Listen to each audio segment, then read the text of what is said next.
राजस्थान, मध्य प्रदेश और छत्तीसगढ़, इन तीनों राज्यों में नवंबर में विधानसभा चुनाव होने वाले हैं। इन चुनावों में 20 साल बाद पहली बार ऐसा हो रहा है कि कांग्रेस और बीजेपी एक साथ बिना किसी मुख्यमंत्री चेहरे के मैदान में उतर रही है। एक तरफ भारतीय जनता पार्टी तीनों राज्यों में प्रधानमंत्री मोदी के चेहरे पर चुनाव लड़ने की बात कर रही है, तो वहीं दूसरी तरफ कांग्रेस सामूहिक नेतृत्व के सहारे मैदान में है। अब दोनों पार्टियों के इस फैसले की वजह से हिंदी हार्टलैंड के 3 राज्यों में कम से कम मुख्यमंत्री पद के 21 मजबूत दावेदार बन गए हैं। सबसे ज्यादा राजस्थान में 8 दावेदार हैं, जिसमें 5 बीजेपी से हैं और 3 कांग्रेस से शामिल हैं। वहीं मध्य प्रदेश और छत्तीसगढ़ की बात करें तो मध्य प्रदेश में 7 और छत्तीसगढ़ में 6 सीएम पद के लिए बड़े दावेदार हैं। दिलचस्प बात तो ये है कि तीनों में से 2 राज्यों में अभी कांग्रेस और 1 राज्य में बीजेपी की भी सरकार है। राजनीतिक जानकारों का कहना है कि सीएम का चेहरा घोषित न करने का फैसला भले ही राजनीतिक पार्टियों के लिए फायदेमंद साबित हो सकता है, लेकिन इससे जनता को नुकसान जरूर हो सकता है। इस स्टोरी में सीएम का चेहरा घोषित न करने के नफा नुकसान और दोनों दलों के मजबूत दावेदारों के बारे में विस्तार से जानते हैं। पहले जानते हैं कि कहां से कितने दावेदार। राजस्थान में वर्तमान में कांग्रेस की सरकार है। यहां पिछले 5 सालों से अशोक गहलोत मुख्यमंत्री की कुर्सी संभाल रहे हैं। अब इस साल के अंत में होने वाले विधानसभा चुनाव में कांग्रेस ने मुख्यमंत्री चेहरा घोषित नहीं करने का फैसला किया है। पार्टी ने सामूहिक नेतृत्व पर जोर देते हुए कहा कि राज्य का मुख्यमंत्री कौन होगा यह चुनाव के बाद तय किया जाएगा। राजस्थान कांग्रेस में अशोक गहलोत के अलावा सचिन पायलट और सीपी जोशी मुख्यमंत्री पद के प्रबल दावेदार हैं। वहीं चेहरा घोषित नहीं होने की वजह से भंवर जितेंद्र सिंह भी सीएम की कुर्सी की रेस में शामिल हो गए हैं। बता दें कि साल 2003 के बाद यह पहली बार है जब सरकार में रहते हुए भी कांग्रेस राजस्थान में किसी चेहरे को आगे कर चुनाव नहीं लड़ रही है। वहीं बीजेपी की बात करें तो यहाँ भी साल 2003 के बाद पहली बार किसी चेहरे को आगे नहीं किया गया है। राजस्थान में भैरों सिंह शेखावत के बाद वसुंधरा राजे सीएम चेहरा रही हैं, लेकिन इस विधानसभा चुनाव में भी उनकी भूमिका स्पष्ट नहीं है। वसुंधरा के नाम की घोषणा नहीं होने की वजह से राजस्थान के भीतर मुख्यमंत्री पद के कई दावेदार उभर कर सामने आ गए हैं। इनमें लोकसभा स्पीकर ओम बिरला, केंद्रीय मंत्री गजेंद्र शेखावत, पूर्व प्रदेश अध्यक्ष सतीश पुनिया, नेता प्रतिपक्ष राजेंद्र राठौर और सांसद दिया कुमारी का नाम प्रमुख है। ये सभी नेता राजस्थान के अपने अपने क्षेत्र में काफी प्रभावी हैं। मध्य प्रदेश में साल 2018 में कांग्रेस को जीत मिली थी, लेकिन ज्योतिरादित्य सिंधिया की बगावत के बाद बीजेपी की सरकार बन गई। वर्तमान में मध्य प्रदेश में बीजेपी के शिवराज सिंह चौहान मुख्यमंत्री हैं।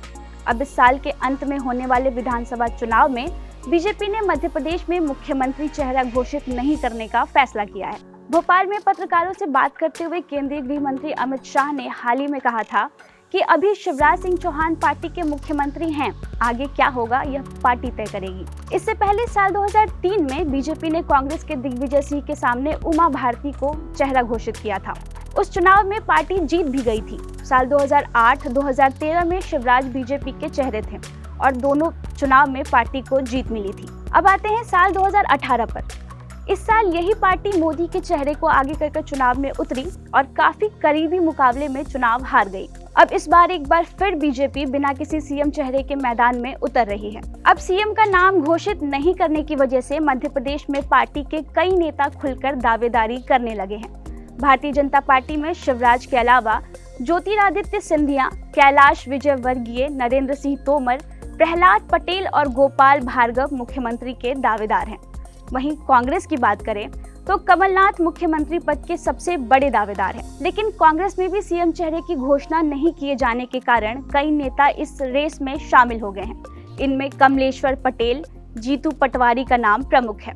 पटेल और पटवारी कांग्रेस हाईकमान के करीबी माने जाते हैं। इससे पहले साल 2018 में भी कांग्रेस बिना चेहरा घोषित किए मैदान में उतरी थी, हालांकि उसकी सरकार ज्यादा दिनों तक नहीं चल पाई। छत्तीसगढ़ में भी कांग्रेस ने सीएम चेहरे को लेकर कोई एक नाम स्पष्ट नहीं किया है, जिसके कारण पार्टी के भीतर 3 नेताओं की दावेदारी और मजबूत हो गई है। भूपेश बघेल के साथ साथ कांग्रेस में टीएस सिंहदेव और चरणदास महंत मुख्यमंत्री के दावेदार हैं। ठीक इसी तरह रमन सिंह के नाम की घोषणा नहीं होने के कारण बीजेपी में भी कई नेताओं की दावेदारी मजबूत हो गई है। इनमें अरुण साव, सरोज पांडे का नाम प्रमुख है। हालांकि कांग्रेस रमन सिंह पर ज्यादा निशाना साध रही है। सीएम चेहरा घोषित नहीं करने पर जनता का नुकसान या फायदा। सीएम चेहरे की घोषणा नहीं करना राजनीतिक दलों के लिए भले ही फायदे का सौदा हो, लेकिन आम नागरिकों को इसका सीधा नुकसान होता है। सीएम चेहरे की उलझी गुत्थी की वजह से चुनाव के बाद सरकार गिरने का भी खतरा रहता है। इसे उदाहरण से समझिए। मध्य प्रदेश में साल 2018 में कांग्रेस ने किसी नेता को सीएम का चेहरा घोषित नहीं किया था। मुख्यमंत्री पद के लिए भी पार्टी के 2 प्रमुख दावेदार थे। पहला प्रदेश अध्यक्ष कमलनाथ और दूसरा कैंपेन कमेटी की चेयरमैन ज्योतिरादित्य सिंधिया। दोनों को एक कर कांग्रेस मध्य प्रदेश में सरकार बनाने में तो कामयाब हो गई, लेकिन चुनाव के 15 महीने बाद ही कमलनाथ के खिलाफ ज्योतिरादित्य ने बगावत कर दी। कांग्रेस बगावत को रोकने में नाकाम रही, जिसके बाद सरकार गिर गई। ठीक इसी तरह राजस्थान में भी सचिन पायलट और अशोक गहलोत के बीच इसी तरह का द्वंद्व हुआ, लेकिन वहां सरकार नहीं गिरी। हालांकि दोनों की लड़ाई में कामकाज पर काफी असर पड़ा।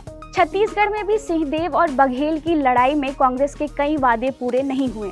यहाँ तो खुद डिप्टी सीएम टीएस सिंहदेव ने एक इंटरव्यू में कहा कि हमने सिर्फ 70% वादे पूरे किए हैं, कई वादे अधूरे ही रह गए। अब जानते हैं कि पॉलिटिकल एक्सपर्ट क्या कहते हैं। राजनीतिक विश्लेषक रशीद किदवई कहते हैं, कांग्रेस ने भले ही मुख्यमंत्री का चेहरा घोषित नहीं किया है, लेकिन तीनों राज्यों में चेहरा लगभग तय है। राजस्थान में कांग्रेस प्रदेश के बड़े नेता अशोक गहलोत के नाम पर वोट मांग रहे हैं। ठीक इसी तरह छत्तीसगढ़ में बघेल की स्कीम की चर्चा हो रही है। किदवई आगे कहते हैं, मध्य प्रदेश में भी कमलनाथ रेस में सबसे आगे हैं और उनका खुलकर कोई विरोध नहीं कर रहा है। अगर सरकार बनती है तो कमलनाथ ही मुख्यमंत्री होंगे।